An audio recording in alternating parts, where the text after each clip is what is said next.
Hello అందరికీ welcome back to our channel Andhra sisters.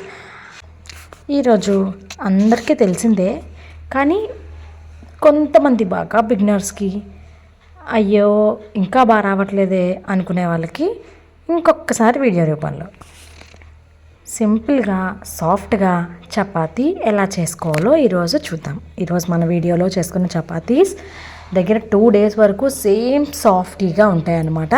ఎలాగో వీడియోలో చూసేయండి. 1.5 కప్పు గోధుమ పిండిలో కొంచెం ఉప్పు వేసుకుని నీళ్లు పోసుకుని చేతికి తడంటుకునేలా అంటే కొంచెం చెమ్మగా కలుపుకోవాలి చపాతీ పిండి.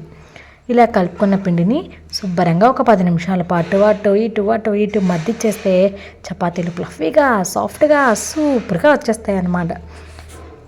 ఇలా మద్దించి పెట్టుకున్న చపాతీ పిండిని ఒక 10 to 15 minutes కంప్లీట్గా రెస్ట్ ఇవ్వాలి. ఇలా రెస్ట్ ఇచ్చిన చపాతీ పిండిని ఉండలుగా చేసుకుని చపాతీ ఒత్తేసుకుని పక్కన పెట్టుకోవాలి.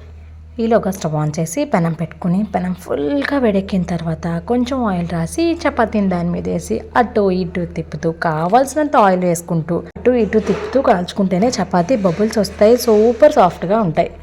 1-2 hours అయితే హాట్ ప్యాక్లో పెట్టి స్టోర్ చేసుకుంటే వేడిగా కూడా ఉంటాయి. నెక్స్ట్ డే తినాలన్నా అల్యూమినియం ఫాయిల్లో కానీ పేపర్లో ఇంకొక షీట్ ఏదైనా వేసి కానీ అరిటాకు వేసి కానీ ఫోల్డ్ చేసుకుని స్టోర్ చేసుకుంటే 1.5-2 days దాకా కూడా సేమ్ సాఫ్ట్గా చపాతీలు ఉండడం జరుగుతుంది. Thank you for watching our video. Like, share, subscribe to Andhra sisters.